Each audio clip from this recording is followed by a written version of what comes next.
Environmental Sociology class. I'll check your attendance for today. 차순석, 김진영, 이원석, 정현직, 박세원 senior. 박세원 senior first. Okay.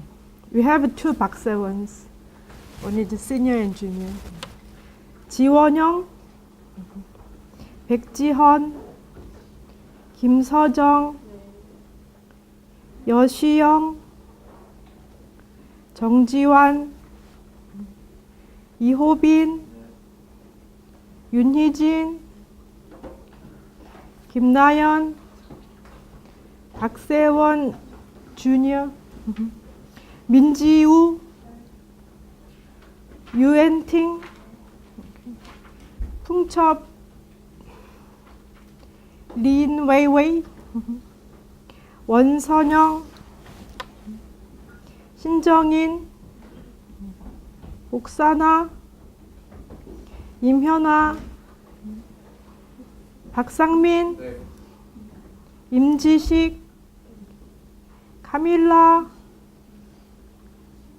디시우, 레이첼, 란탐폰, 킬라, is that correct?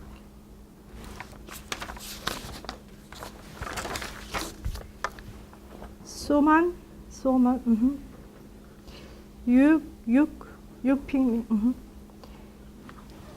It's Yuk is a first name.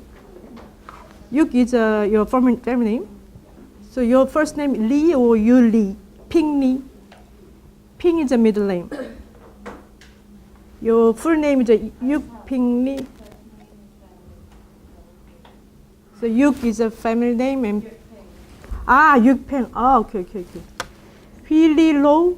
So Lo is your family name. Okay. Lina. Damaris.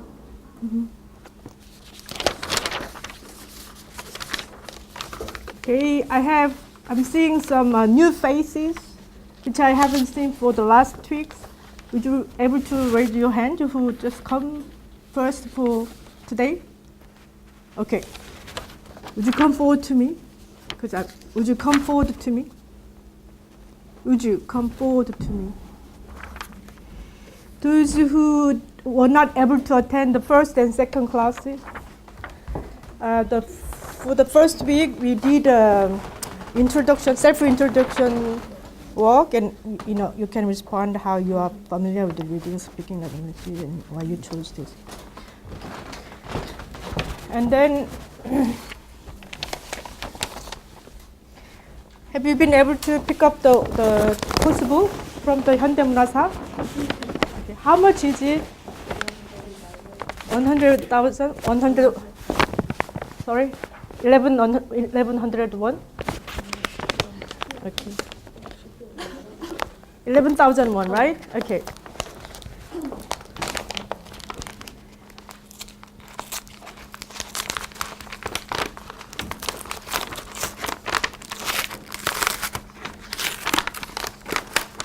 And I have a gift for you.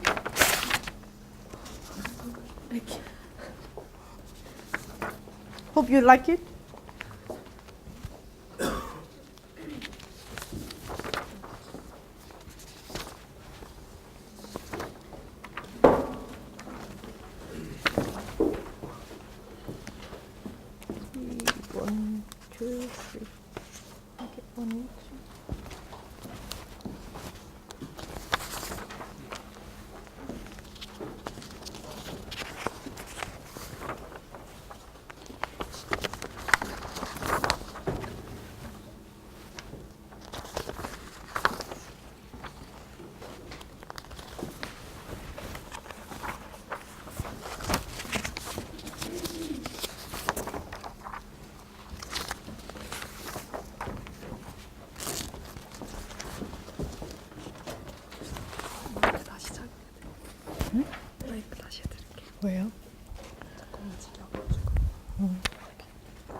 So at the end of the class, you submit it to me.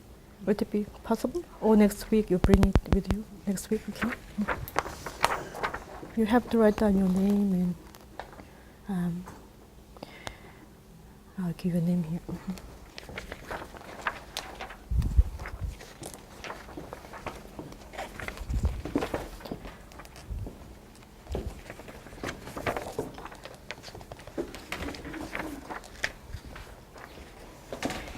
And you three also, it's your first time to come? Okay.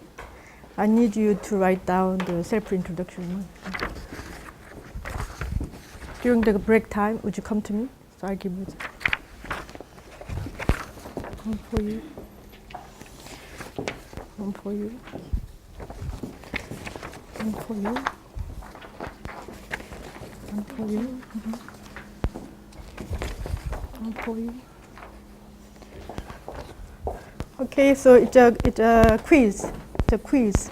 So I wasn't able to prepare the quizzes for all the different environmental sociology subjects that we are going to cover whole the semester this year.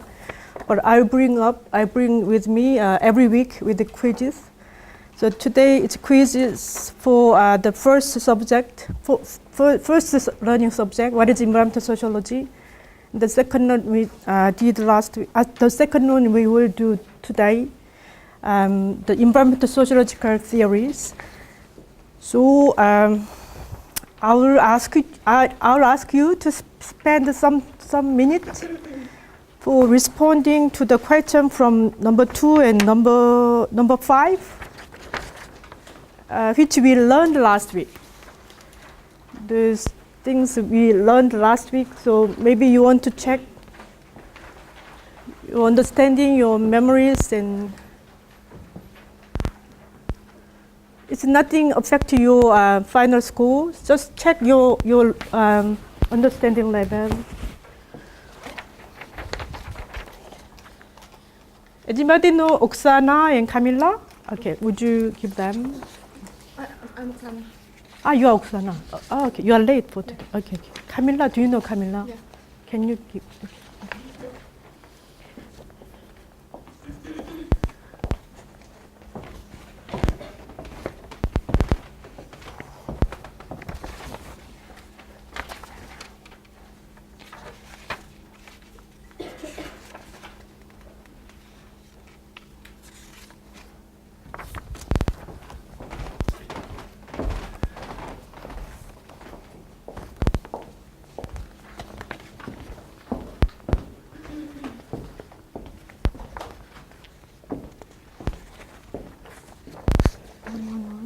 Either you are able to submit today or next week.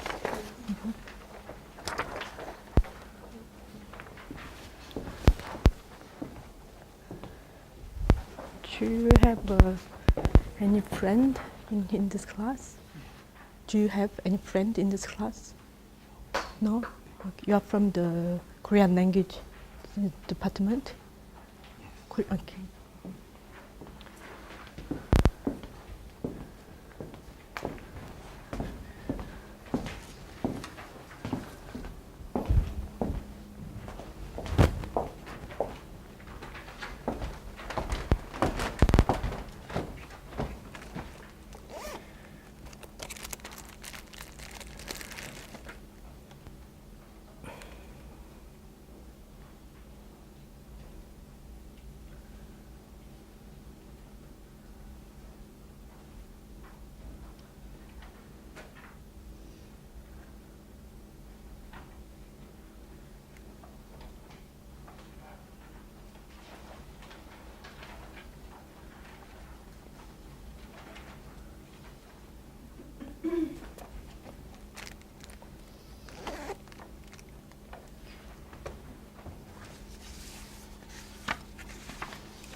Not now.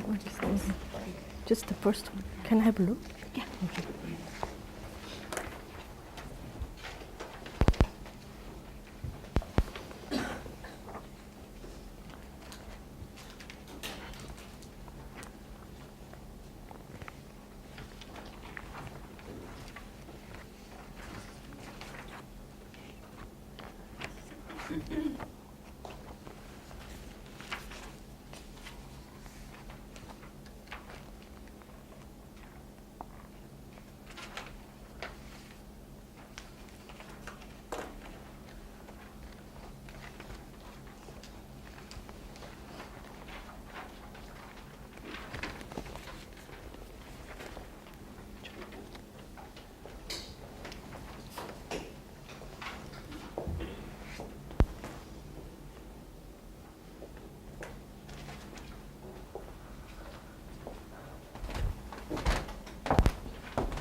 If you are done, maybe you can indicate by raise your hand so that I can notice how many students have finished.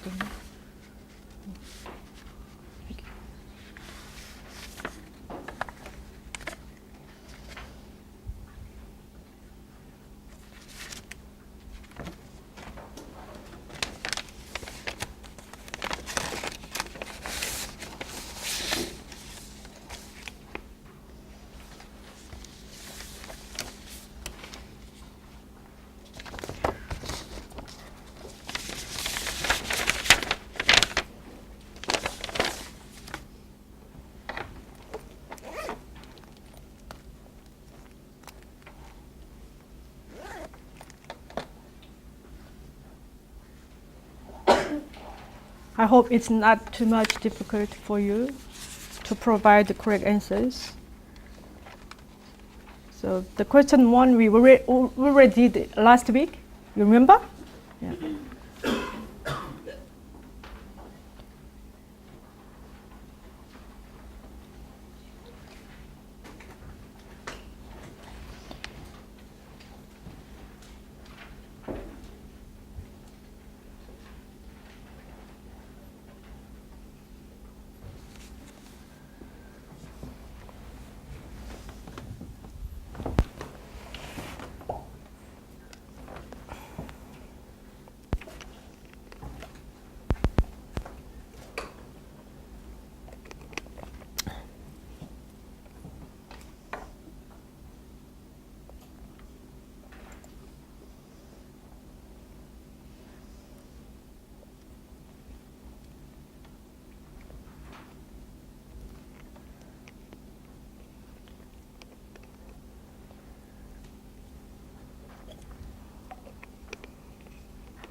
Okay, shall we go together to go over it, to look for a correct answer to each question? Okay, question 2. Which statement is incorrect for natural environment and human society? The response option number 1 is that nature is an environment for human life in that it influences the human lives to be shaped certain ways. Is it correct or not correct? Correct? Okay. Number 2, nature and human society has reciprocal relationships in which the society transformation from hunting-gathering society to post-industrial society has impacted upon nature to be accordingly transformed. Correct or non-correct? Correct or non-correct? Okay. Number 3, natural environment can function as a repository for providing raw materials for human society's economic activities. Correct? Okay. Number 4, the destruction of ecosystem does not much implications for human society. Incorrect? Okay. And number 5, as the quality of the components of natural environment, let's say water or air, becomes deteriorated, social inequality issues emerge in a way that the poor is less likely to be able to access better quality of them compared to the rich. Correct? Okay, so the correct answer, the right answer for the question 2 is number 4, right? Okay. The destruction of ecosystem, when the ecosystem, that is a term to refer to the interconnected relationships among members of the natural world, but then the system breaks down. There's strange behaviors can be found among plants and animals, so that the strange behaviors that have not followed for the years that they are adopted, that they have developed, can also negative impact upon human society. Question 3, number 3, which statement is incorrect? Incorrect again for the development of environmental sociology. Number 1, even though environmental sociology being newcomer to the model discipline sociology, it has developed very well since the late 1960s, early 1970s onwards. Correct? Yes, it is correct. And then number 2, due to the shorter development history, shorter development period, the time of environmental sociology compared to other sub-disciplines within sociology, the presentation of environmental sociologists within the international settings such as ISA, International Sociological Association, is not impressive. Incorrect. Incorrect. The research committee, which is called RC24,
Okay, so environmental sociology is trying to make sense of how society works and changes.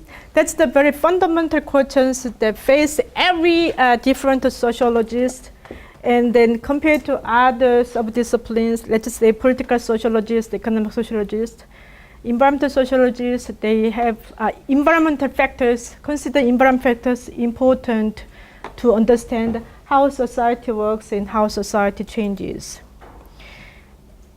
Okay, so they trying to explain the political economic institution or family institution or other institution in relation to the environment, to natural environment. So the first theory, environmental sociological theory, I'm going to explain now, is a new ecological paradigm. So I already mentioned the name, Riley Dunham already. So he is the very first person within the history of sociology who argued for we need a new sociology, which is called environmental sociology. He argued for we need for a new sociology, which named environmental sociology.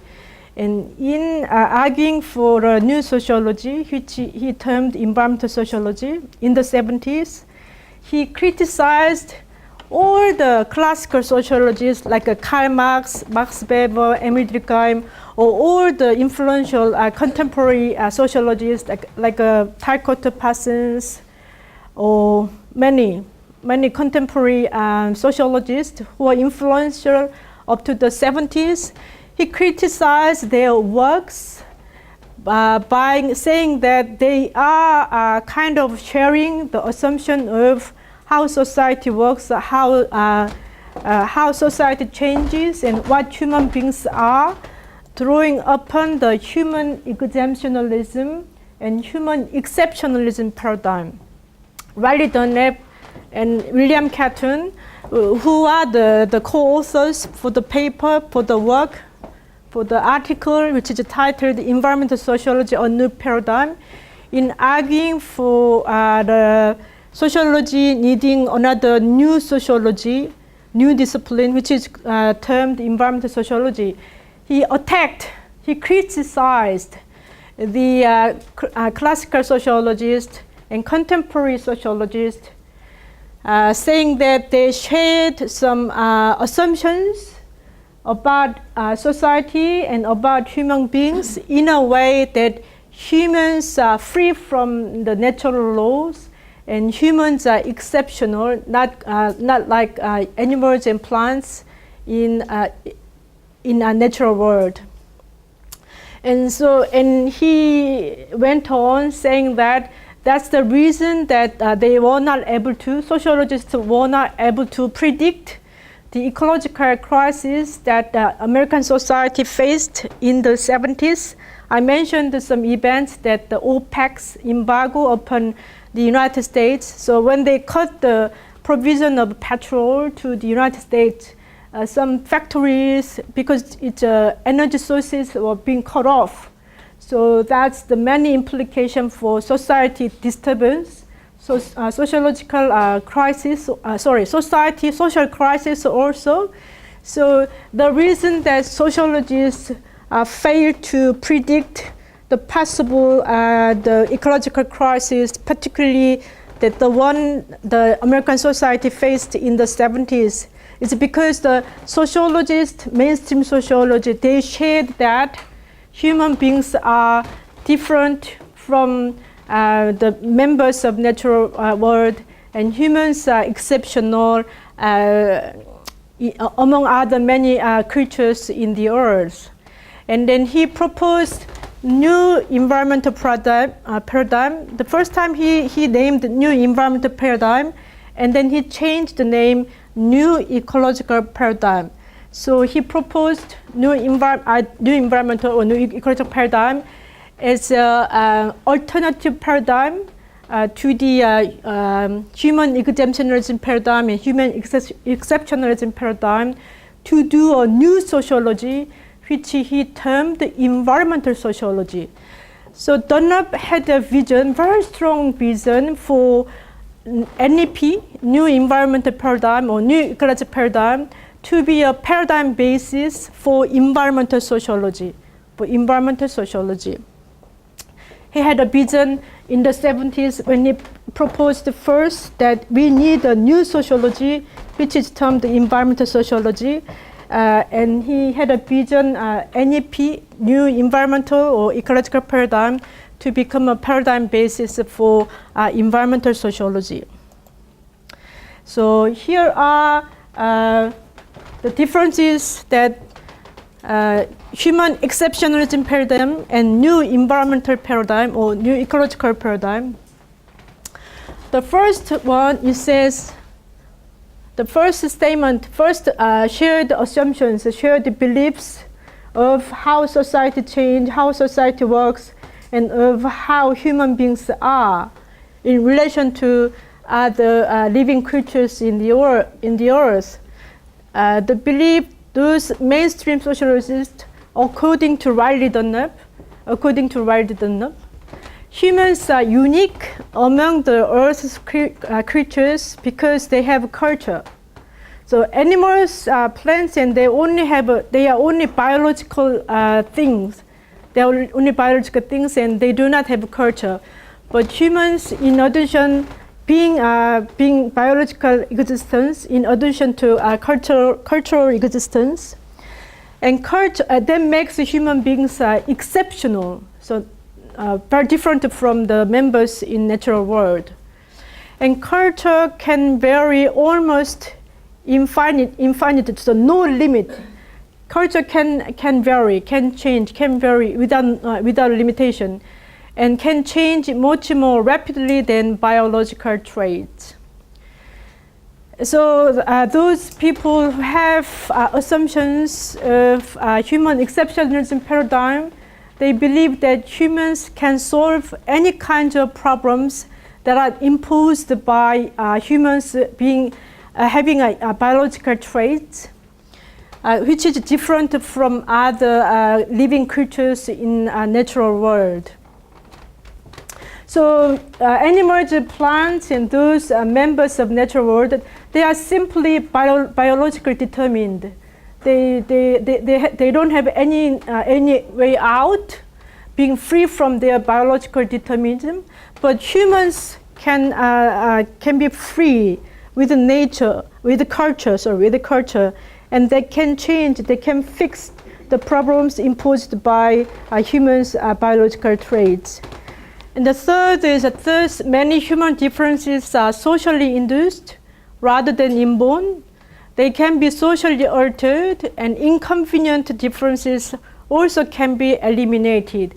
So among society members, by certain categories, by certain references, we are different, right?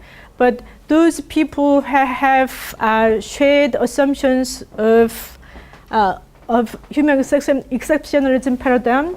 They consider the difference among society members can be altered and can be solved, can be alienated, because the difference mainly drawing upon socially induced, not biologically induced. So if you have a very good, strong social programs, with that programs you can solve the socially created differences among society members. The socially created differences among society members often causing some social problems. And then fourth, thus, also cultural accumulation means that progress can continue without limit. So human beings can progress, but no limitations. Human beings can move forward without limitations, making all social problems ultimately solvable. So it's a very positive assumptions about human beings' capacity. So human beings are all able to solve any kind of social problems because human beings have a culture. So that makes human beings different from members of natural world, which are plants and animals and so on. So being biological things, humans also cultural things, and they makes all the difference from members of natural world. Okay, so they believe human beings can progress without limitation, can keep going, can keep going for making perpetuate excellency. But new environmental paradigm proposed by Riley Dunlop and William Catton is quite going against to the human exceptionalism paradigm.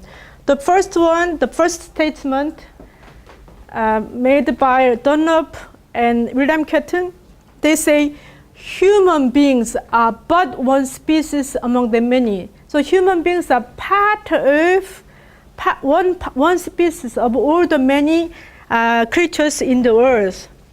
So nothing different.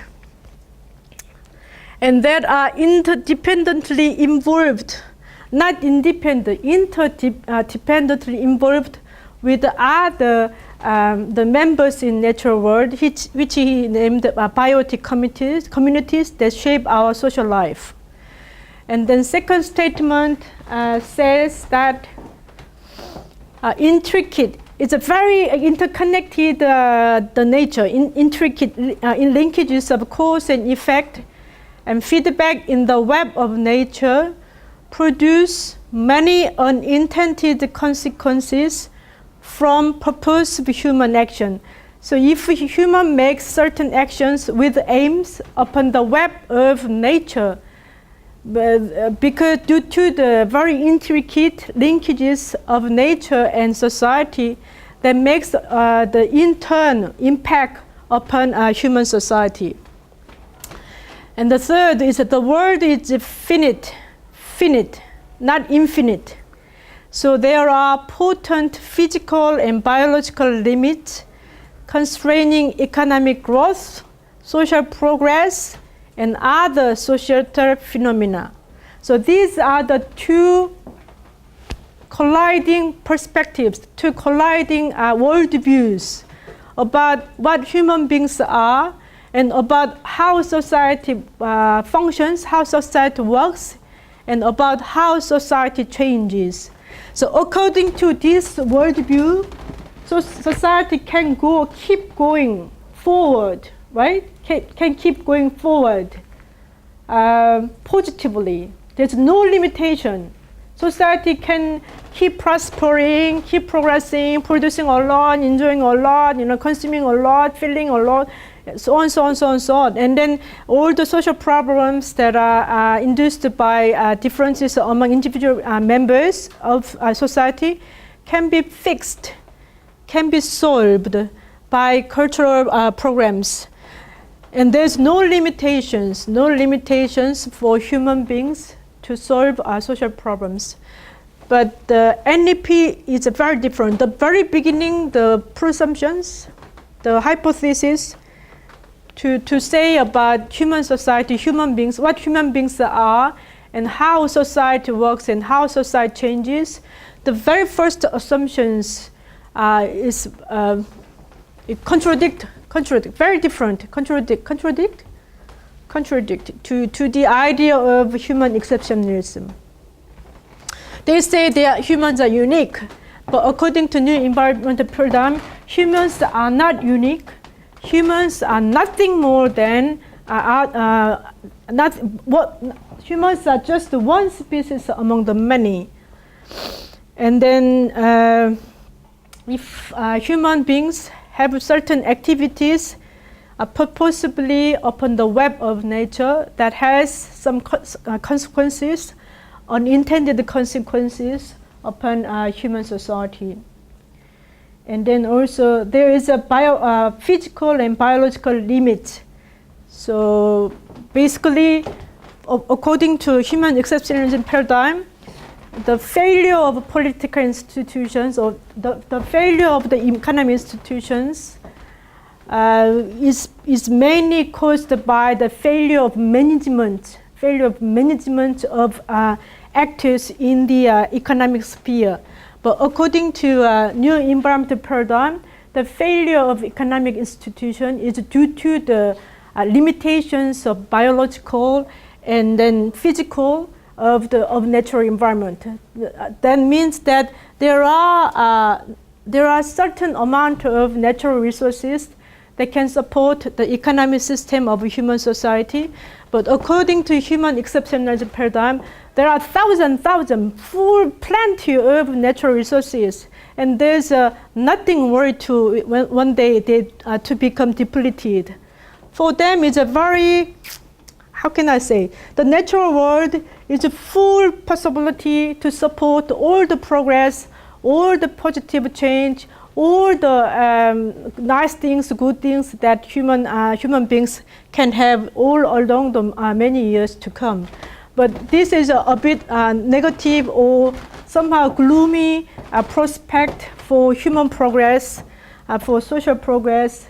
Particularly, they consider the biological resources, the resources that human beings use for their economy, particularly economy, one day will be running out. So no resources, no materials available. And if no resources, no material resources that are provided from natural world, the human societies should stop. You know, and then that makes social the human society to progress, not to going any further. So these are the very different ideas, right? They're very different. What do you think?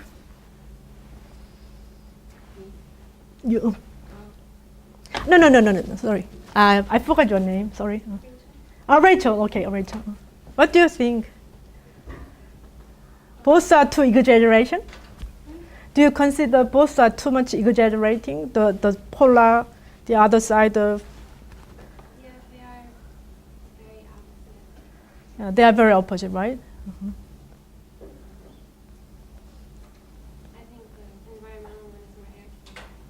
Do you think so? Okay. So basically, human exceptionalism paradigm, they believe the humans are very super good. And natural world, they are full, plenty of amount of natural resources. Only thing that imposes upon human ingenuity, we still have not developed enough device to look for further resources somewhere hidden or somewhere hiding in the earth. So we have to keep exploring, keep hunting, you know. But the human new environmental paradigm supporters, they say that's just bullshit, you know. That doesn't make sense.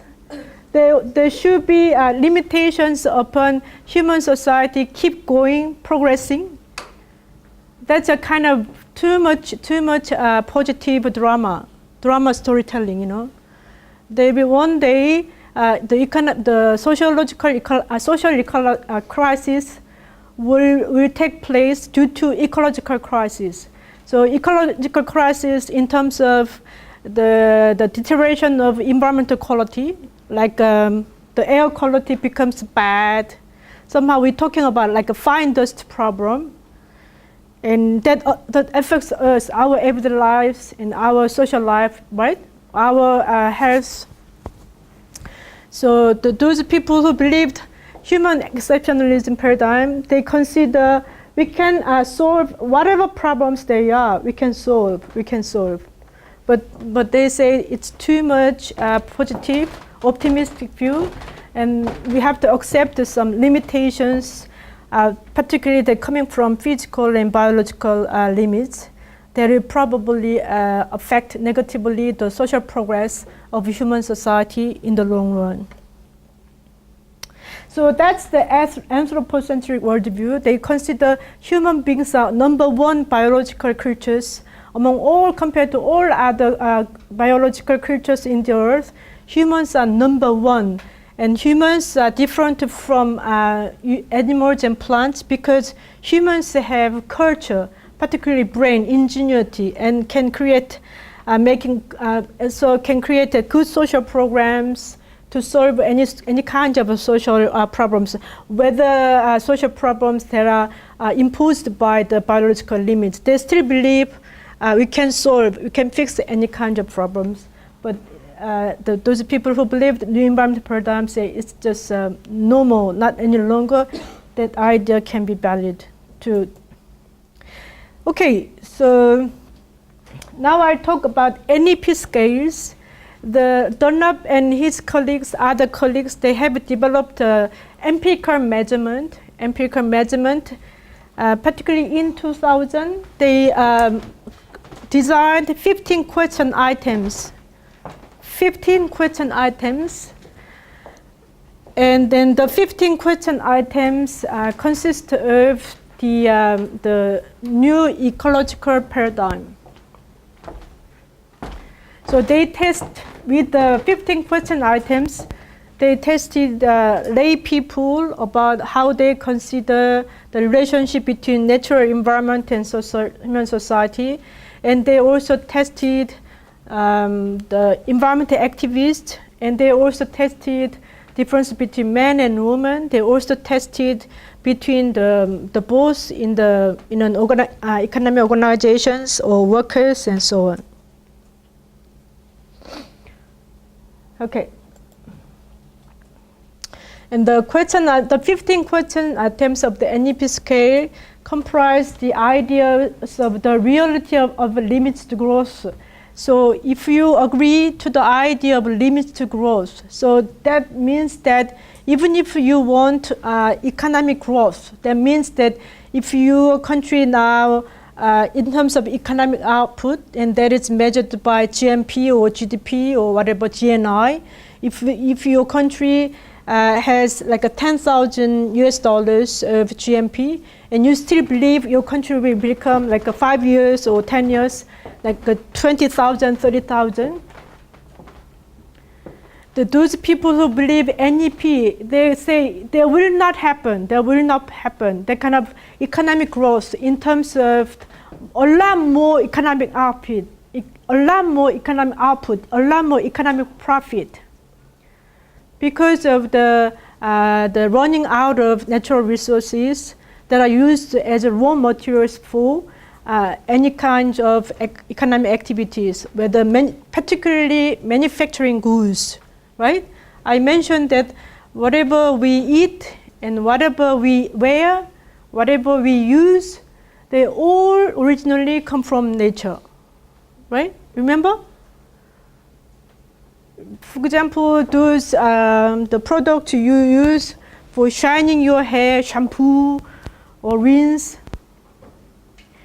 or those products that to look much better your face, like a twin cake or whatever, they are all originally come from natural environment.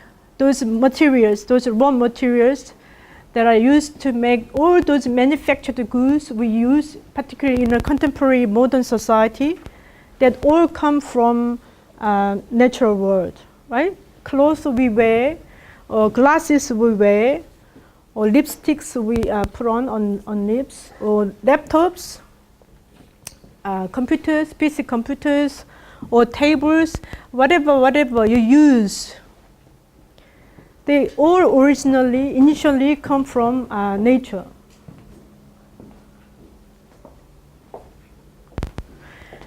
So the NEP scale has 15 question items. So you can ask with the 15 question items to two people with how to know how they agree or disagree to the ideas of a new ecological paradigm, new environmental paradigm. So whether you agree to the reality of limits to growth, whether you agree to the idea of anti-anthropocentrism, so you consider humans nothing different from other animals, other biological creatures in the earth. We both, with other biological creatures in the earth, we are interdependently upon the web of nature. And the fragility of nature's balance and rejection of human exemptionalism and possibility of an eco-crisis. So the empirical measurement scale has 15 questions, and you can ask the people, or you can ask your colleagues or your friends or your boss, your workers, your so on, or the political leaders. So the first question states the balance of nature is very delicate and easily upset. And the second question said humans have the right to rule over the rest of nature. So it's an idea of human exceptionalism either, because humans are different from other beings in the earth. We have the right to rule over the rest of nature. The earth is like a spaceship with only limited room and resources, and humans have the right to modify the environment to suit their needs. And when humans interfere with nature, it often produces disastrous consequences. And then question 6 says, we are approaching the limit of the number of people the earth can support. And number 7 says, humans are severely abusing the environment. And number 8 says, human ingenuity will ensure that we do not make the earth unlivable. So we can solve any kind of problems with the human ingenuity. So either you can agree or disagree with this statement. And number 9, the earth has plenty of natural resources if we just learn how to develop them. So through the knowledge making, through the good knowledge making, we can find good ways to find plenty of natural resources. So people believe that those who have strongly agree with this idea, they just trying to keep going, running all of the earth to find another places, another repository place to find plenty of natural resources, which they believe. And number 10, plants and animals have as much right as humans to exist. And number 11 says the balance of nature is strong enough to cope with the impact of modern industrial relations.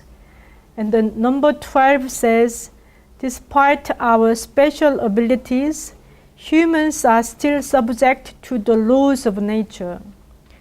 So the laws of nature is something like this. For example, I made an example last with the trees. For example, trees, they cannot keep growing up to hitting the sky. They have to stop. They have to stop, right? Like us, human beings, from birth to death, we do not keep growing. We just stop some height, like 160, 165, 170, or 180. We stop growing, right? That's the law of nature. So any kind of biological traits, there's a name, the law of nature. And for example, like every living creatures, they have a lifespan, right? What about the human beings? You cannot live 1,000 years, 10,000 years. What's the law of nature for human beings? Because we are biological creatures. We die one day. Maybe if we're lucky, over 120 years after. Very good. But many people, on average, we die between 80 and 85, or between 70 and 75. It depends upon which country you are born and what kind of lifestyles you are taking to organize your everyday lives. That affects you all how long. Because you are biological creatures and you are governed by the law of nature. It's something like that with other animals and plants of natural world. For example, pigs. Pigs, what's their average lifespan? How long do they live on average, pigs? What about cats or dogs? Killa, you never raised a dog? Not a cat. Like I said, we were about like 20 at the most. 20 at most? Yeah. Okay. So when they become, after 10 years, they become very senior, you know. Mm-hmm. What about dogs? whether the average lifespan of dogs. The little one live longer or the big one live longer? Big one? You think so? I think the little ones are usually sort of messed up. Because in Australia, many people they raise cats and dogs at home. So that's why they probably have more interest, more knowledge about how long they live. What do you think? What about turtles? And what about salmon? What about not toad? What about cows? Very important members of natural world for humans because we eat them, and we get them to feed us milk. In some societies, we use their muscles to plow fields, agricultural fields. And they are very nice, benign, because they just eat very little. But then they, body becomes very large, That's why they give us a lot of meat. So every agricultural society, they have some customs to consider cows are very full of virtue. In South Korean society, every agricultural society, they have all cultural customs, consider cows are full of virtue, because they give us meat, they give us milk, they give us energy power to plow agricultural fields, and they are not noisy. Dogs are noisy, They are not noisy. And they deliver a lot of little cows. So it's making good profit, make good business. No? How long do they live, cows? We can ask that kind of questions, and that's all governed by the law of nature, So no living the biological creatures can go over the limitation of the law of nature, and we are not exceptional. Okay, so we'll have a break, 15 minutes, and we begin 12 o'clock. So you can respond to the 15 statements that consist of the new ecological paradigm scale.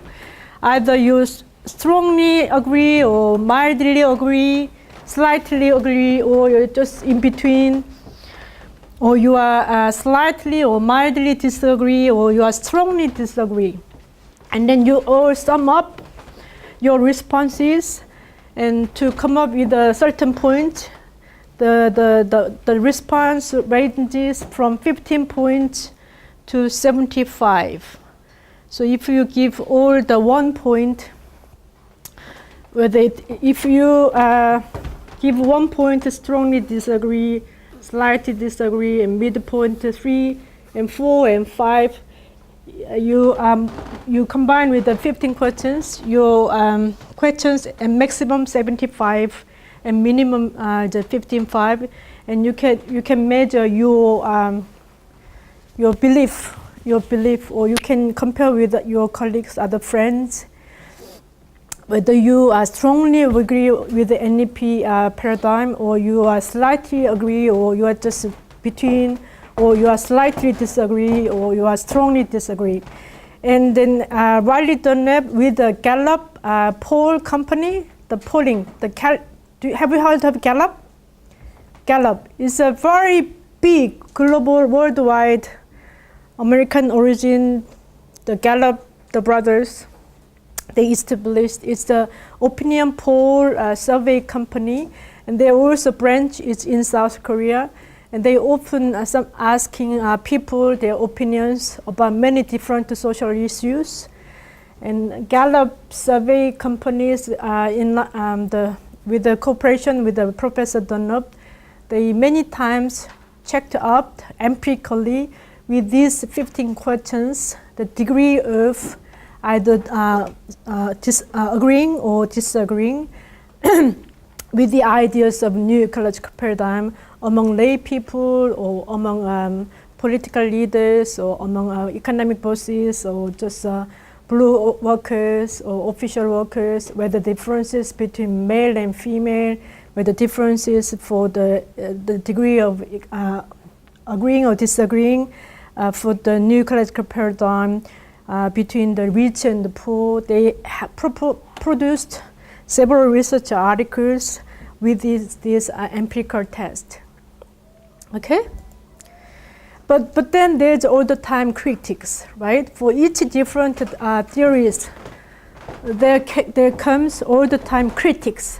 And what are critics to the new ecological paradigm new ecological paradigm as an environmental sociological theory or as an environmental sociological concept? What are the critics? So some people criticizing the new ecological paradigm. The first one, some people said NEP it's not very much analytical as a theory. It's just a green radical manifesto for environmental movement. So it's not a scholarly suggestion. It's more like a suggestion for environmental movement. And some criticize NEP theories. Riley Dunlap and his colleagues trying to green sociology too much to replace the mistake, to compromise the mistake that sociology overlook environmental problems in its inception.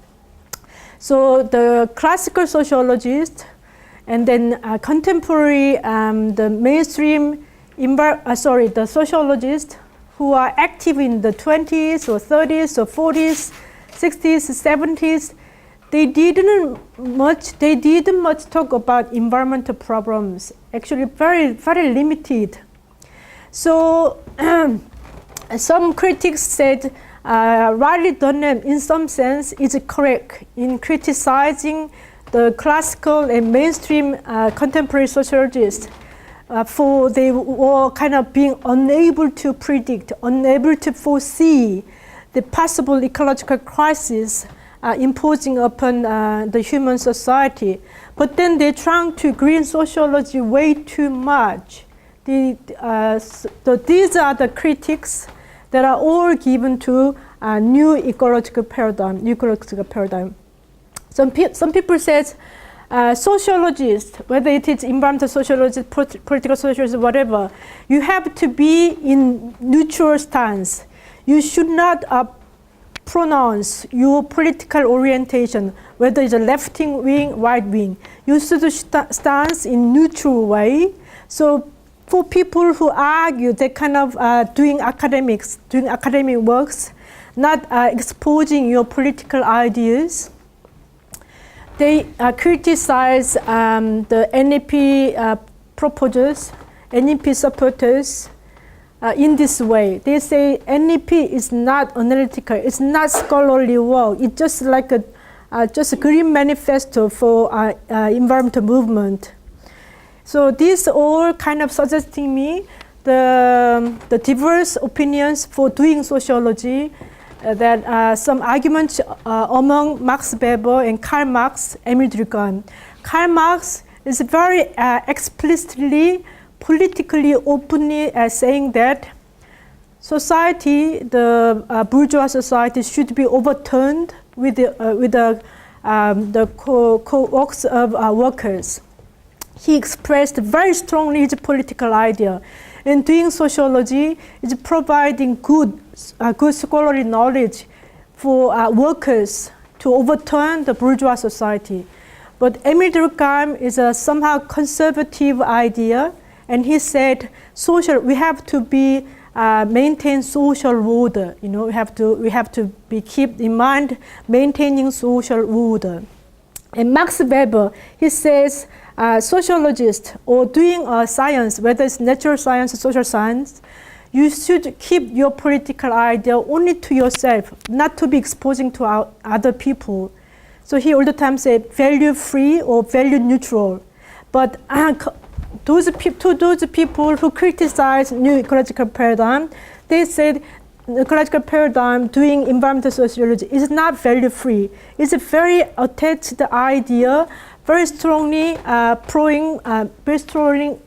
strongly going for the necessity of environmental movement.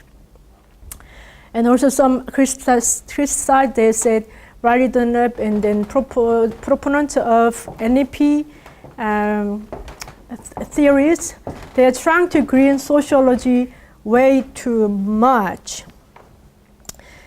And now I have a question, because Riley Dunlop, first time when he argued for new sociology, which he termed environmental sociology, and then he envisioned NEP paradigm as a basis for doing environmental sociology. So he somehow transformed sociologist mindset into new ecological paradigm, being away from dominant human exemptionalism and human exceptionalism paradigm. But in the 90s and early 2000s, he said he failed in his mission to convert sociologists who believe human exemption paradigm to accept the new ecological paradigm. He said, it's just unsuccessful thing. So he said I failed to convert sociologists from supporting HEP to accepting NEP. But for this question, I'm asking, so in the beginning, in the 70s, when he first proposed the NEP, he said new environmental paradigm. But then he changed the name into new ecological paradigm. There are probably some reasons for that, right? When you refer to certain things, either ecology or environmental, ecological, environmental. Some of my students in this class says this course is ecological sociology. That's fine, but that's fine. Okay, it's okay. Yeah. But normally we call that environmental sociology, but they are somehow different. But can you pinpoint what are the differences? When you say ecological and environmental, what are differences in its uses for them? There are probably some different differences. That's why there are two different terms to refer to certain things. For you, what are the differences between ecological and environmental?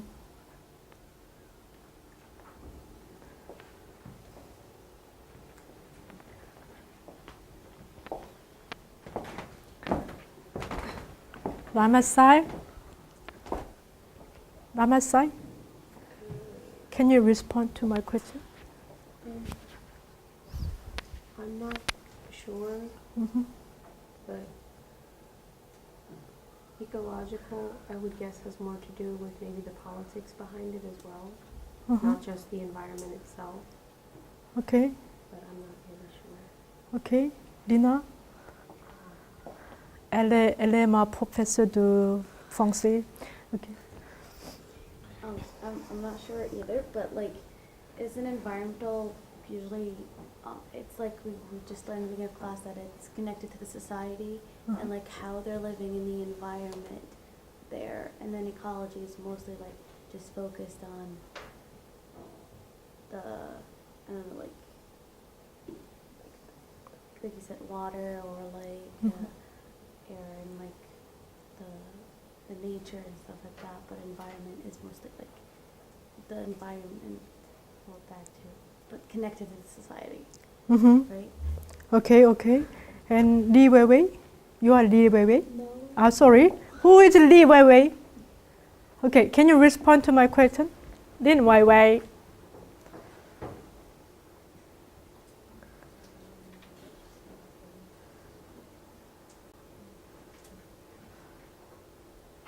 No idea? Difficult to answer? Okay, and you? Thomasson?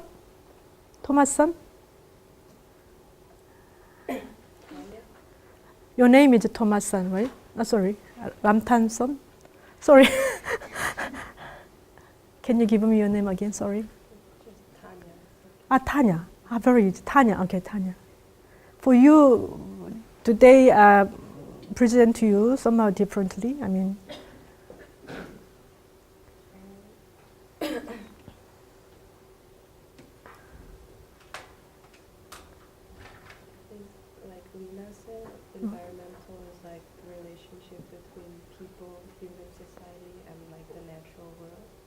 but ecological to me sounds more like just the environment, the relationship within the environment itself, like the natural one.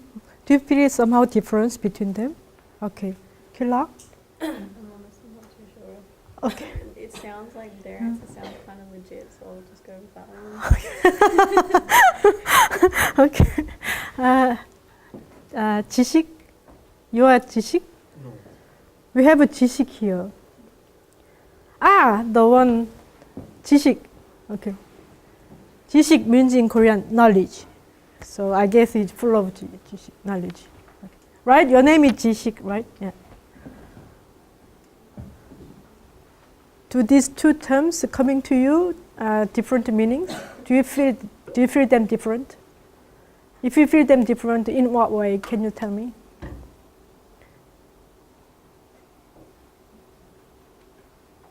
Not to be nervous. You just tell me in what way you feel they are different, you know.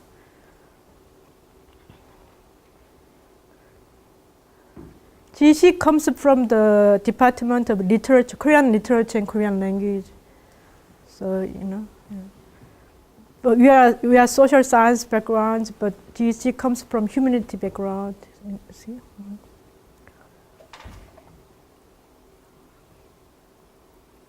Oh. In Korean language also we make differentiation for the two terms, right? One is 환경, the other is 생태. These two Hong Kong ladies, they know the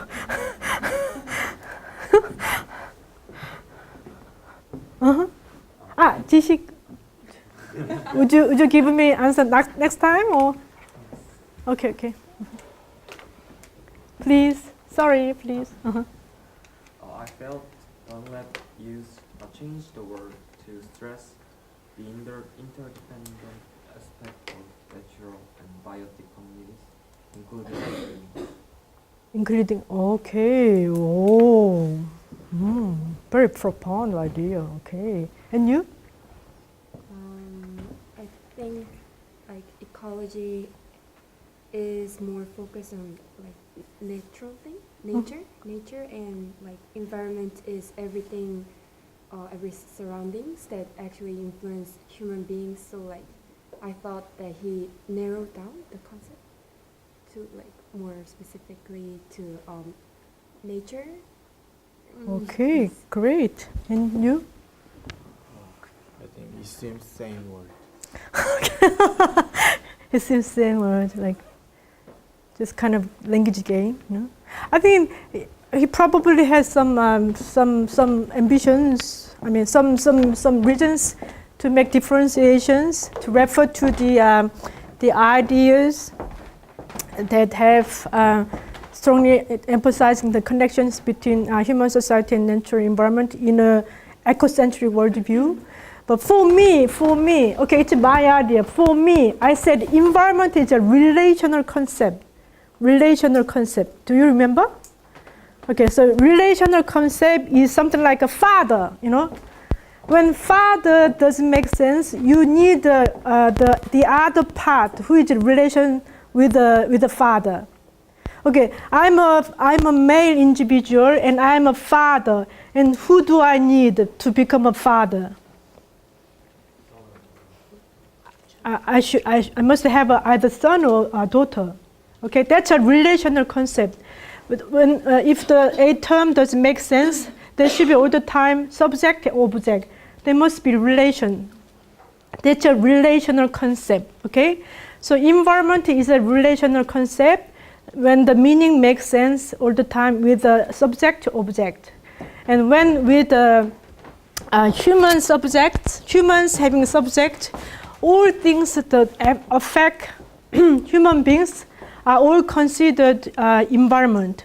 And last week I mentioned if nature does not make anything to do with human life, nature is just nature, not environment. Right? If nature, which is created on its own right, you know, human beings, we did not create nature, and then, but if nature, whatever sense, does not make any impact, anything to do with the human life, they just nature. They are not environment. But human nature has many things to do with nature. That's why it becomes natural environment. And sometimes we call that the environment. Right? Right? And when you say ecology, ecological, it's more focusing upon the, okay, I ask you to write down. When you say ecology, the term more emphasizes the interconnected relationships among members of natural world. When you mention ecology, when you mention something ecological, is the meaning focusing upon the interconnected relationships, interrelationships among members of natural world. So, for example, maybe plants and animals and sun and soil, they may have interconnected relationships which have developed so for many thousand years, right? They probably have some interactive actions which are patterned for thousand years. And if you want to mention focusing upon the interconnected relationships, you use ecology. And for me, don't know why he changed the term from environmental paradigm to ecological paradigm. For me, he want to more emphasize the ecological, the interconnected relationships, rather than nature, rather than nature as a condition for human beings. That's my idea. That's my idea. You can disagree with me, but anyway. So now we move to human ecology and critical human ecology.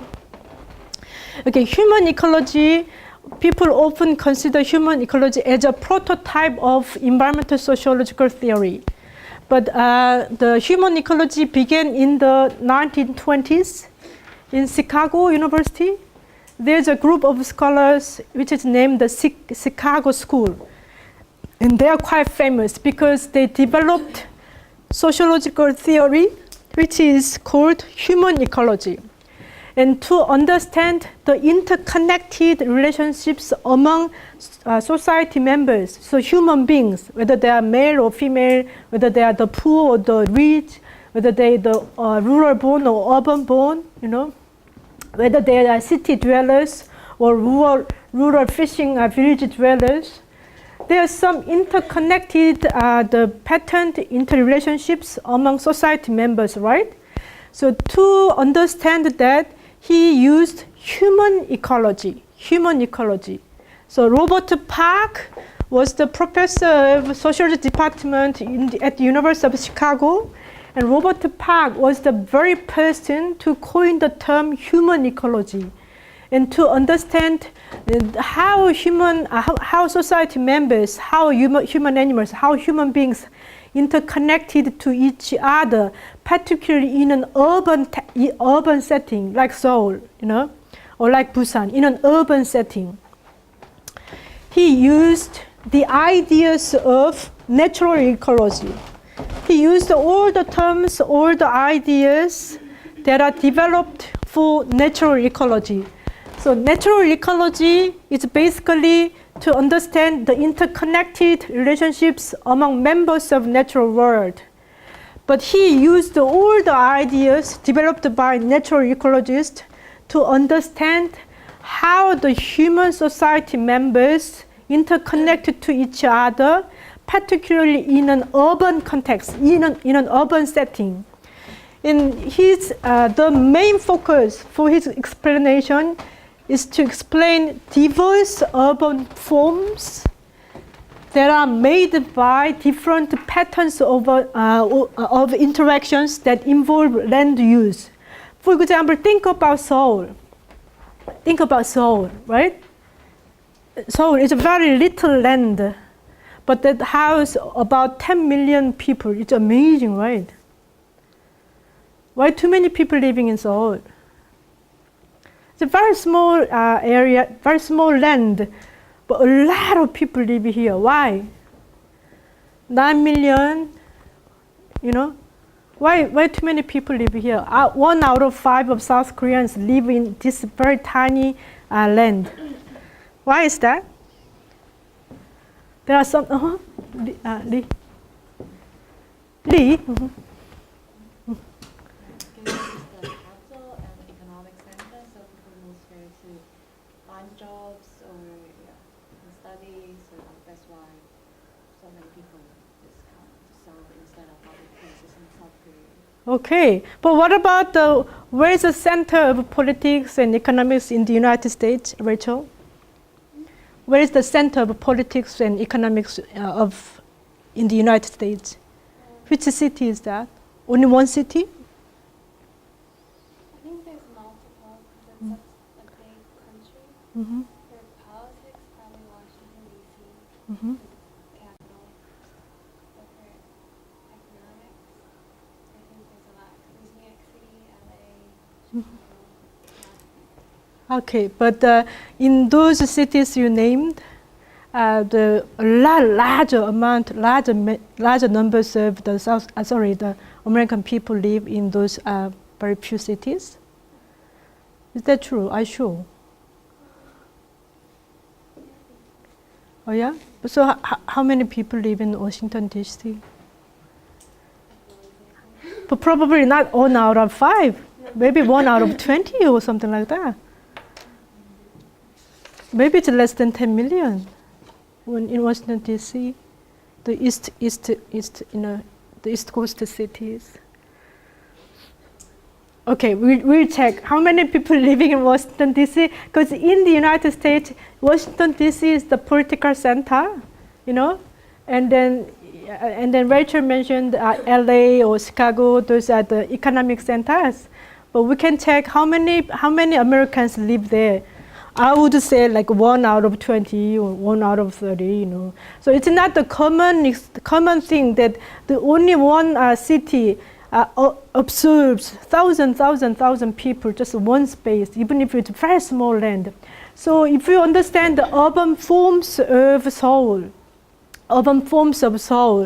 you can understand how people living in Seoul, how they interconnected to each other. Particularly those poor and those rich, and those who are born in Seoul and who are not born in Seoul, and those who are coming from the east region of South Korea or west region of South Korea. In what way they are all interconnected, living in this very tiny land which is called Seoul. Okay, so human ecologists like Robert Park trying to understand the urban forms in city. In what way the city land that support the city is used through the interconnectedness of the social interaction types, patterned types of city dwellers. And then in understanding the urban forms, they conceptualize the environment in 3 terms. They say the environment, natural environment, can be used as a provisionary repository of resource materials, and then the environment can be used for housing, for buildings, these housings and so on, and then sink of waste. What does this mean? Sink of waste. And human ecologists conceptualize the environment in terms of the sink of waste. What does that mean?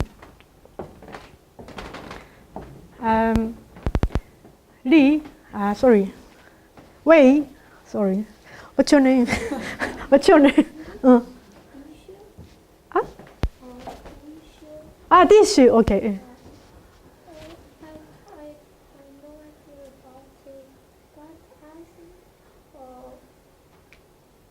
everyday urban citizens have to consume much more products than they have to throw the package or something away. Then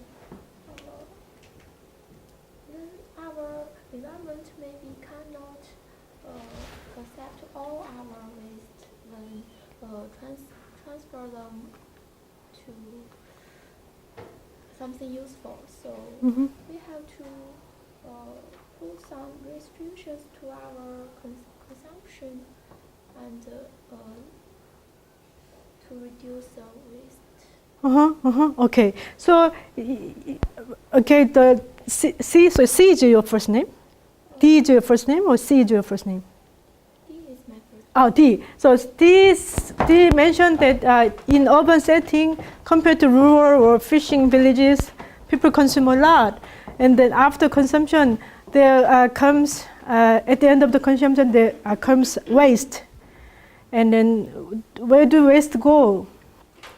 To manage waste, people bring them into nature. So you either bury them on the landfill or you burn them up. You burn them up. Or sometimes you sell them to other countries. It's a waste, the business. You sell them to other business, to other countries. But the legalized way of treating waste, either to bury them down in the landfill, but which is still is a natural environment, right? And then you burn them up, so they lose their shapes. Okay, if you burn them up, there's nothing figures left here, but it just disappeared. But what is remnant? What is left? There's some kind of chemical effect on the air, right? So when the paper is burned, normal paper figures within our naked eyes, but then there's some kind of the chemicalized effect still remained in the air, but we cannot see them in the air. But in the long term, there's some kind of side effect turning to us. So for them, it's the nature functioning as absorbing waste, either being a landfill or either open space, right? Okay, so, but then the human ecologists, they are the very first group of sociologists, even before rightly done up, because their academic discipline began in the 1920s.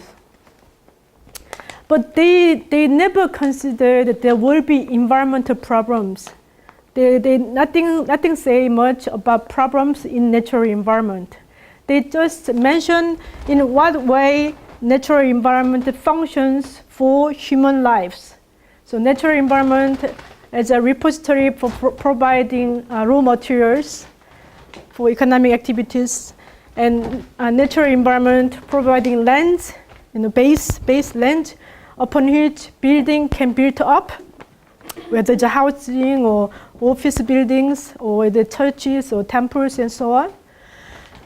And also when consumption is all finished, those waste, garbage, waste, they can go to the natural environment, either in the underground or in the air, or sometimes in the ocean. Right? But they never consider about problems in natural environment.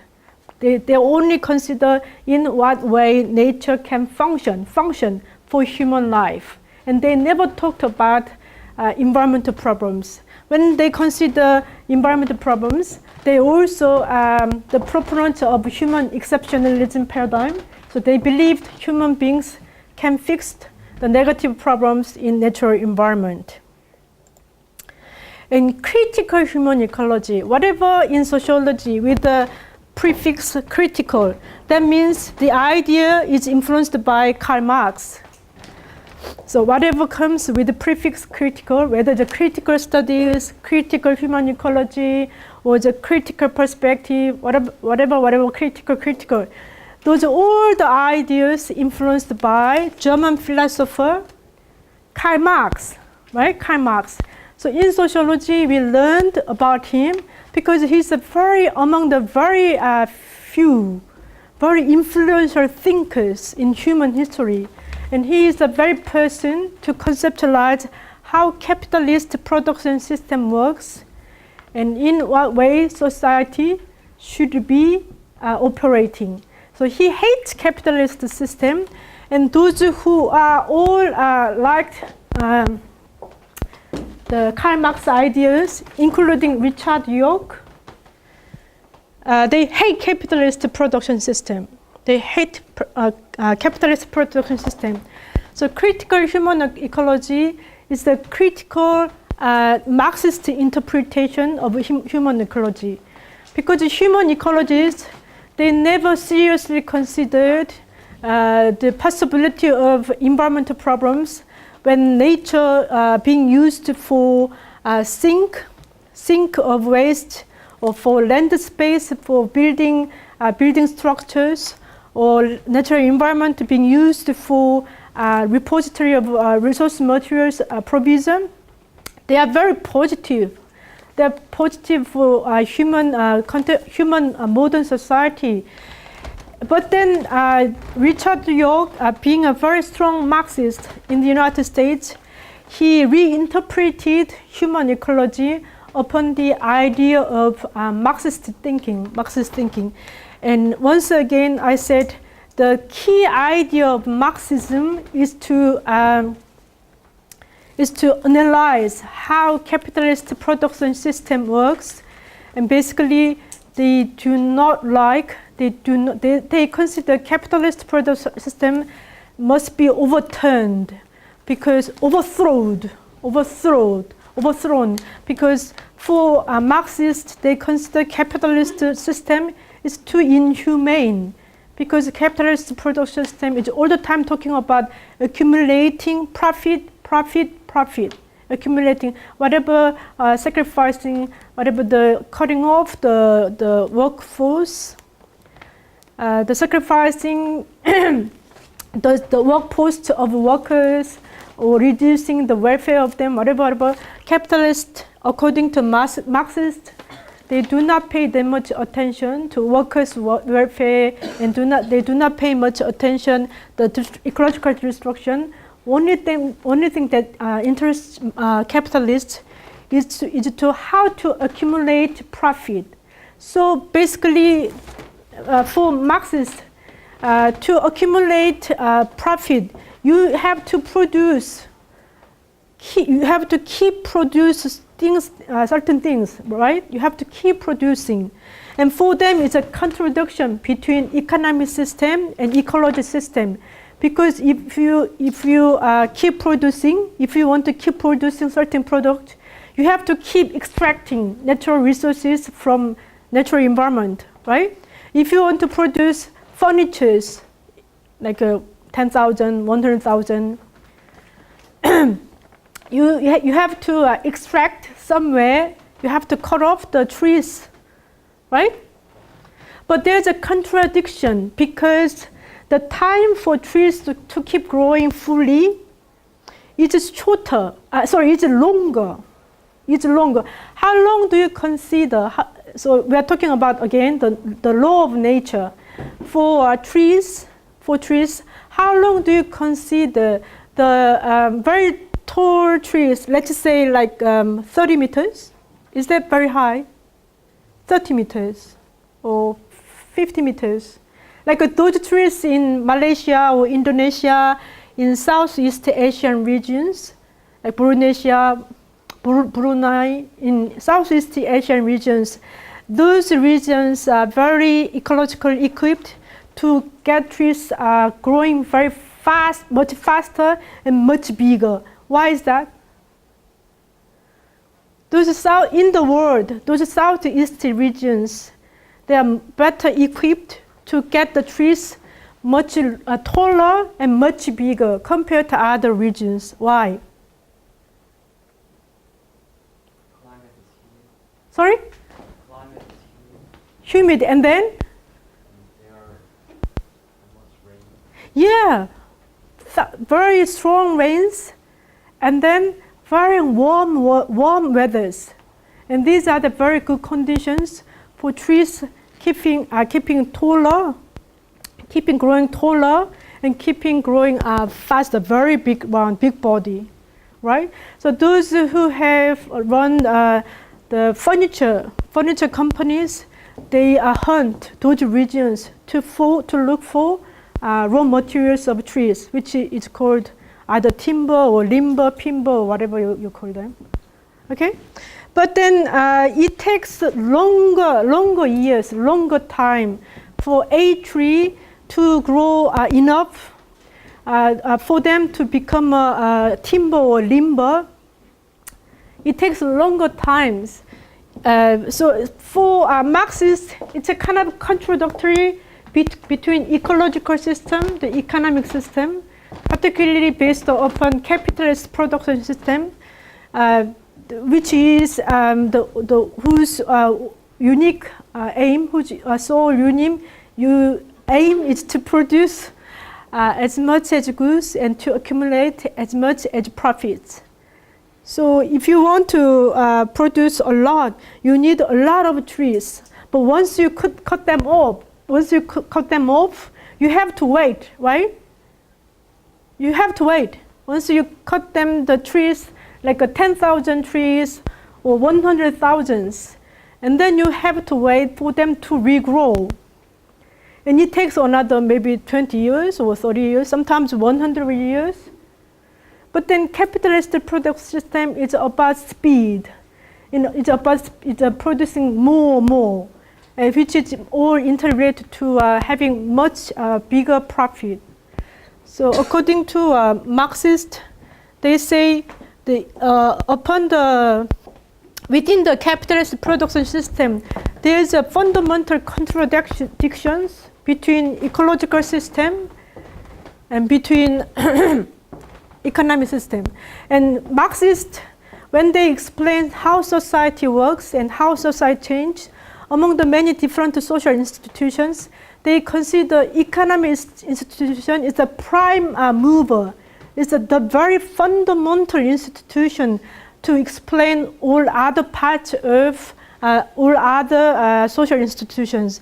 They consider the economic institution being the very, very important key factor, key mover to a society to going somewhere, to going this way, that way, and they consider the economy to know how the economy institution operates, how the economic activities are performed, how the workers and capitalist relationships are formed. If you know the kind of things, you can predict other parts of social institutions. So the historical materialism, last week I showed you society transformation from hunting-gathering society up to a post-industrial society, right? So for them for explaining the society transformation, it's based upon the material, particularly the material natural resources, the availability of natural resources, and particularly the birth of capital production system is all dependent upon the availability of natural resources. So they say they think about the future of global economy, particularly now the global economy being all based upon the capitalist product system. They are very negative, the future of the global economy based upon the capitalist production system. Okay, and now I move to ecological Marxism. Ecological Marxism. When Riley Dunlap argued, when Riley Dunlap attacked classical sociologists Karl Marx, Max Weber, and Emil Durkheim, Riley Dunlap said those classical sociologists who provided the underground knowledge for building up sociology, they paid that much attention to ecological crisis. Because according to Dunlap, either Max Weber or Karl Marx, Emil Durkheim, they all have a kind of positive assumptions for human ingenuity and for the health of natural environment, you know. So they attacked the they attacked the classical sociologists, but some sociologists, they came up saying against Dunlap's assertion, and they say Marx mentioned some ecological insights. Marx's works provided us with some not psychological, ecological insights. So we have to reread the works of Karl Marx, and those people who going back to reread the works of Karl Marx. They are called ecological Marxists. And among several ecological Marxists, John Bellamy Foster is the very person who argued for Karl Marx, and Karl Marx bring upon as the kind of proponent of ecological problem. And then along with the critical human ecology, critical human ecologist, like Richard York, John Bellamy Foster also very criticized about the capitalist production system, and they consider capitalist production system is the cause of environmental problems. And their understanding is called materialist and social realist perspective for understanding environmental problems. For now, I just mentioned that eco-Marxists, in understanding environmental problems, their conceptualization is materialist and social realist. Next week, I'll talk about social constructionist perspective, and in their understanding environmental problems, it's against materialist understanding. But just remember this line, ecological Marxists, in understanding environmental problems, they consider environmental problems as an object, real, and material term. And now I talk about treadmill of production. And Alan Schneiberg, he proposed this concept in 1980. He's also Marxist. And he said why he came up with this idea, treadmill of production. So once again, I said Marxists, they consider the economy is the fundamental basis to understand human society, because economy is about how to fill up our stomach and how to find work. To fill up our stomach, we have to work, right? We have to work. Unless you are born into a gold spoon or diamond spoon family. Everybody has to work to fill up your stomach. Otherwise, you go starving, and then, and you cannot support your body, and you just lose the meaning of life and so on.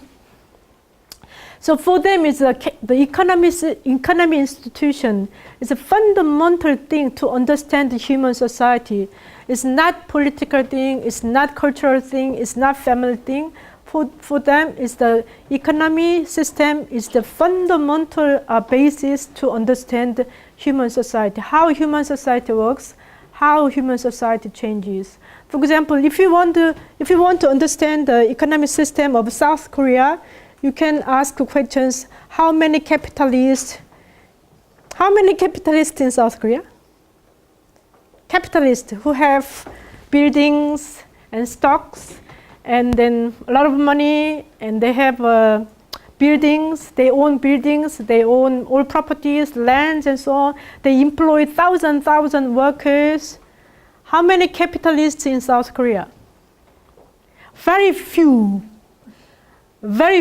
but they own a lot of wealth, maybe over 70% of all wealth of.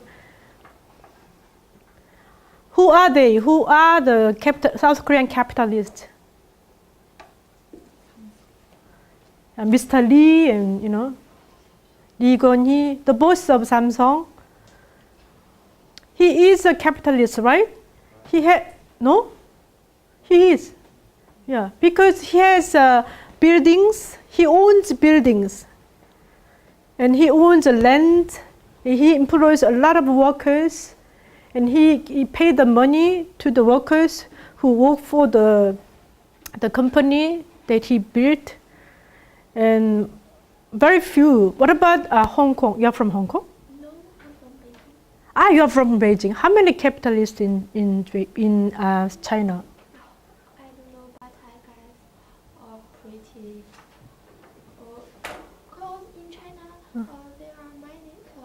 China owns a large population, so although the rich people compared with the poor people, rich people are not so many, less than poor people, but rich people are also many.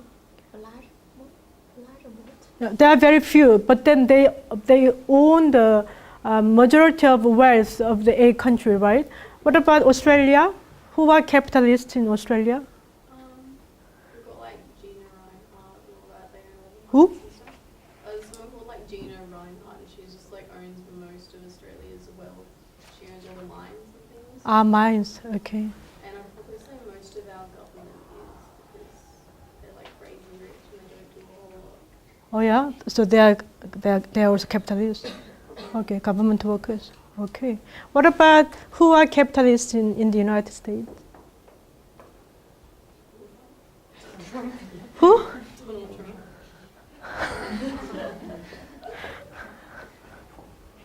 Okay, he is. He has a lot of the buildings and stocks and lands and a lot of companies. He owns a lot, right? Right, isn't it?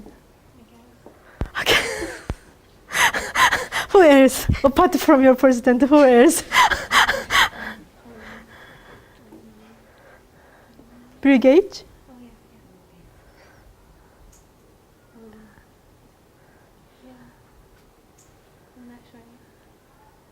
What companies are big, large companies, like employing like more than 50,000 or 100,000?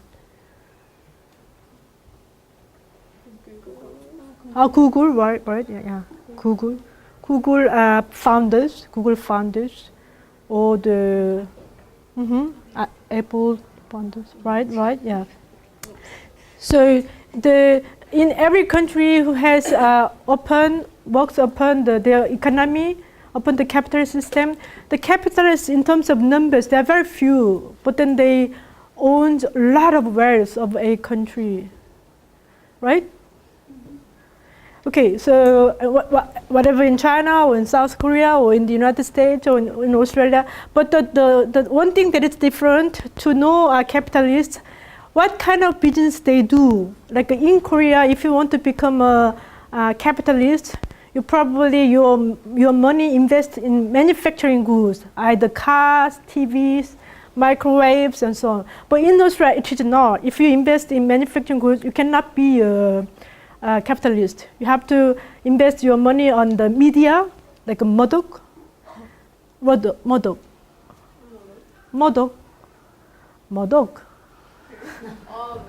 Oh, Murdoch, sorry. You know him? Murdoch. He's a media media capitalist.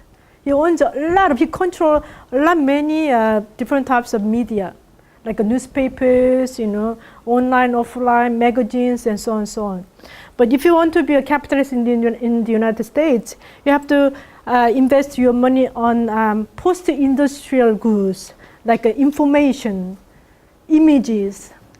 Google is all about providing informations. If you Google, thousand information popping up to your eyes, right? What about Japan? A similar history, economic history to South Korea. Anyway, they say the treadmill of production is a kind of metaphor for how society works in relation to ecological system, The metaphoric of treadmill, it's like a running machine, right? So what does a running machine do for you? You can get better your health, so on and so on.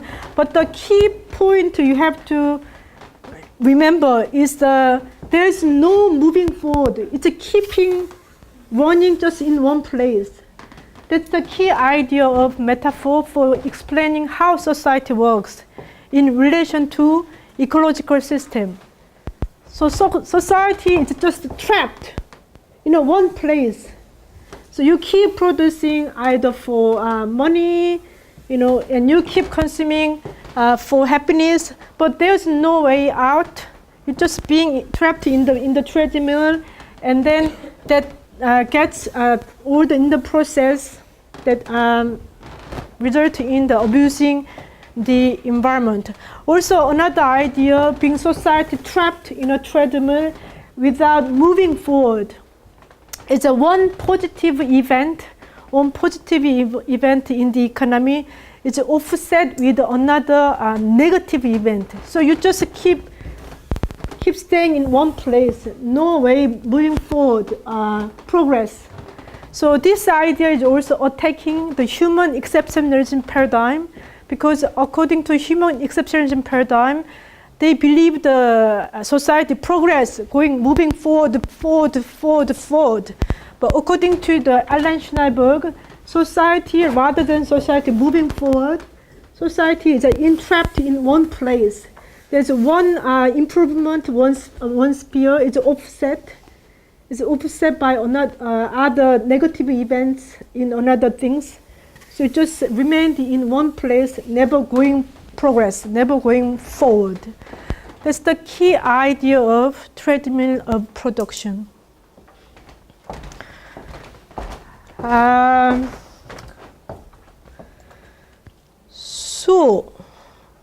They say why they focus upon production.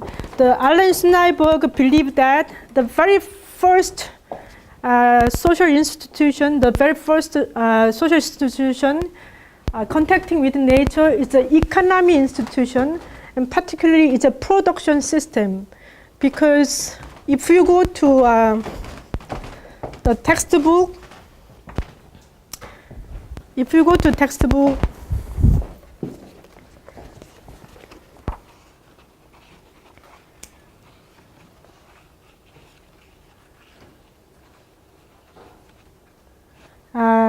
(47). If you go to page 48, there's a figure I designed. How the production, consumption, waste generation all relate to each other.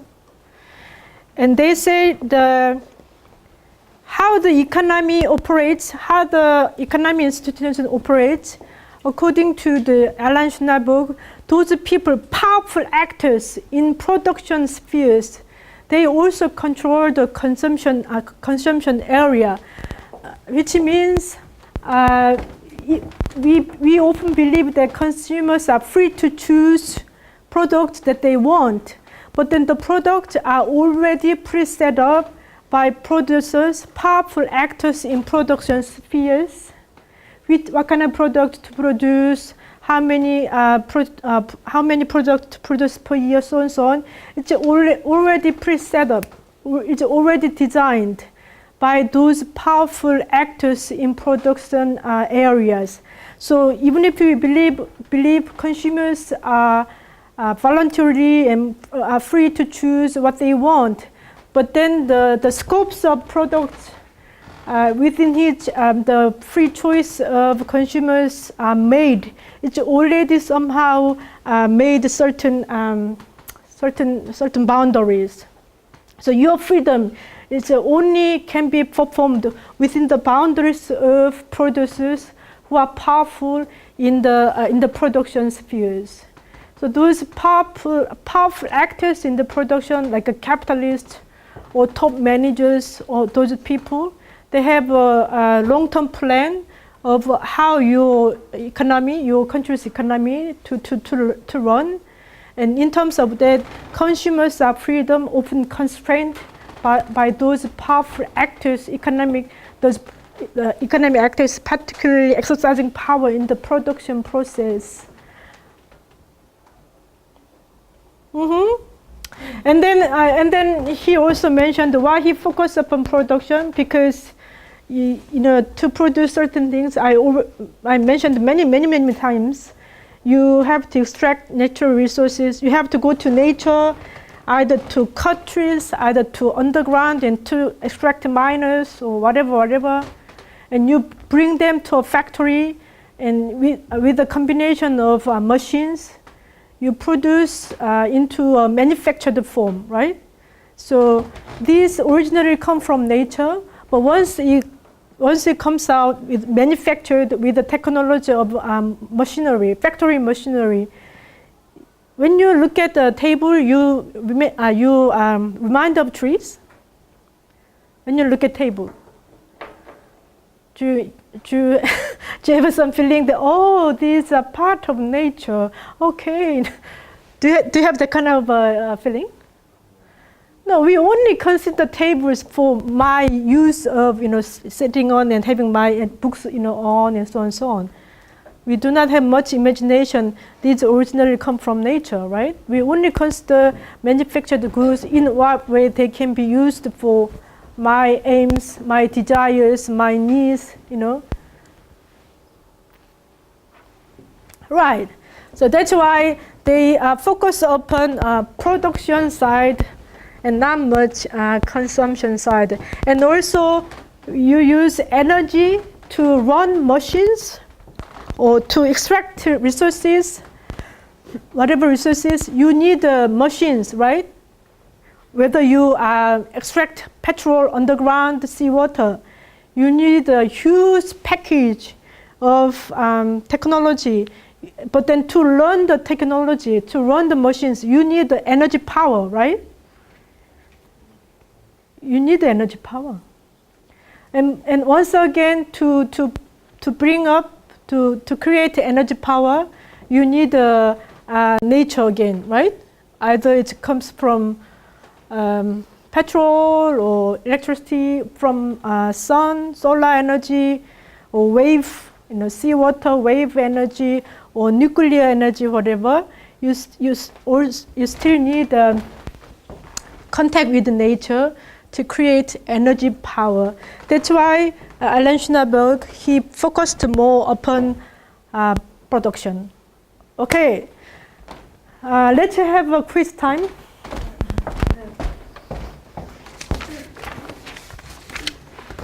Let's have a quiz time.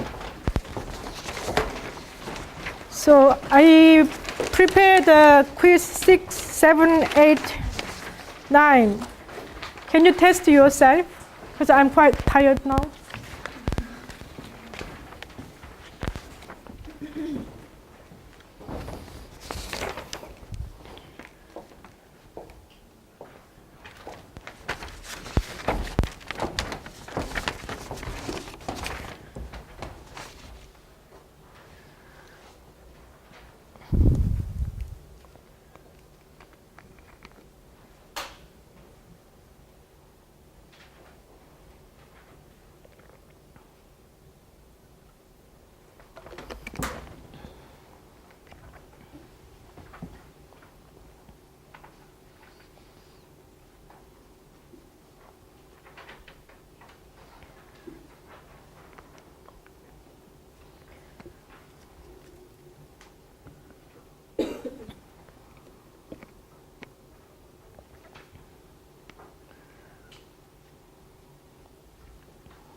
Too easy?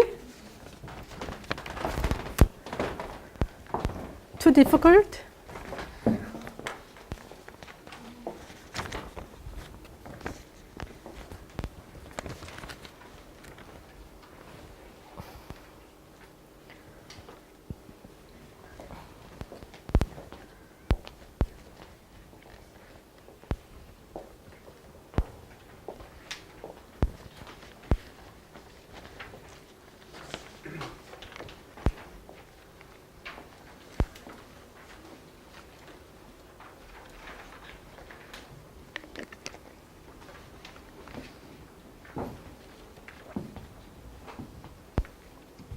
Too easy? Hold on. You're done. Mhm.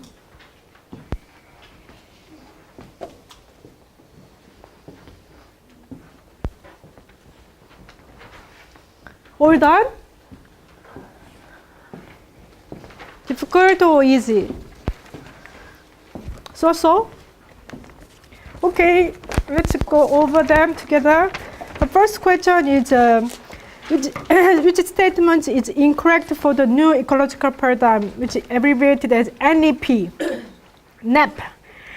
The NEP is an alternative paradigm to the dominant social paradigm that is equipped with human exemptionalism paradigm and human exceptionalism paradigm in conceptualizing human society. Correct or incorrect? Correct.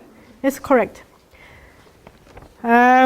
The human exemptionalism paradigm views human beings different from animals and plants of natural world, the biological creatures, by being free from the natural law that governs them. Correct or incorrect? Okay. Number 3, the human exceptionalism paradigm assumes that human beings are an exceptional being in that, unlike animals and plants of natural world, human beings have culture and ingenuity to solve problems that face humans. Correct? Not correct? Correct. Okay. And number 4, the NEP has received unanimous support from other environmental sociologists. Not correct. I mentioned the 3 critics that are attacked against the NEP, right? One is as an analytical theory, it's not much analytical. And some people also are being uneasy with the NEP. It's too much saying for the necessity of environmental movement. And some people questions what's the role of environmental sociologist as an academy, you know. And then number 5, some environmental sociologists criticize the NEP as nothing more than a radical environmental movement's green manifesto. True.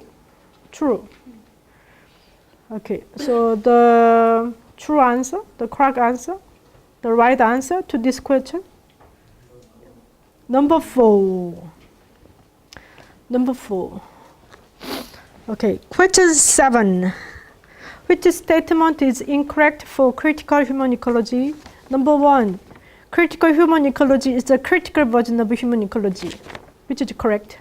Human ecology began in the 1920s by the scholars such as Robert Park, who is the member of Chicago School based in the Department of Sociology, Chicago University. True? Mm-hmm. In order to explain land use in urban regions, human ecologists adopted the idea from natural ecology. True.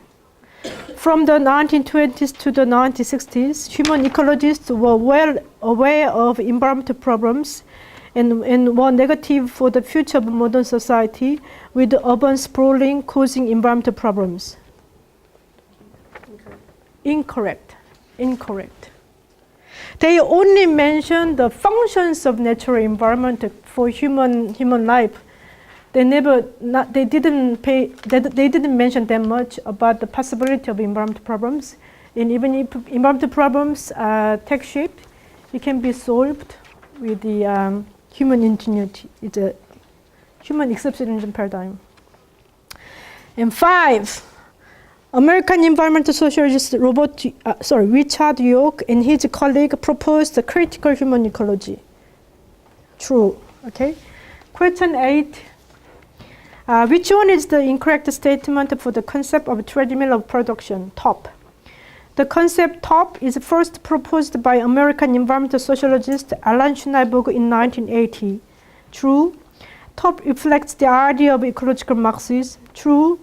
The treadmill of production is a model to explain the constant use of natural resources for producing goods within the capitalist economic production system. True. Top is considered still valued as an explanation for ecological destruction even in the global economy, in which the service sector takes over the manufacturing-based economy in its economic output. It's the critic against the top theory. Some environmental sociologists do not agree with the top idea that now the service sector based upon tourism, information, and emotions, healthcare, they do not involve that much the manufactured goods. Okay, you go to nature and you enjoy nature. It's called nature tourism. So some people do not agree with the top idea that the service-based economy, the explanation is valid. Okay? So question 9, which statement is incorrect for ecological Marxists? Ecological Marxists are influenced by the idea of German social philosopher Karl Marx. True. Ecological Marxists consider the capitalist production as the cause of environmental problems. True. Ecological Marxists view environmental problems as an objective reality which exists in a material form. True. Ecological Marxists agree to the proponents of ecological modernization theory in the visions of solving environmental problems. Wrong. So I thought I'm going to explain also ecological modernization theory, but now I'm very tired. And it's already 1:10, so next week, shall we look at the course book? Next week, I'll explain about the ecological modernization theory, and ecological modernization theorists and ecological Marxists, they collide, they boom, Epistemologically, in conceptualizing the human society in relation to the natural environment, ecological modernization theorists and ecological Marxists, they are contract to each other. They fight against each other.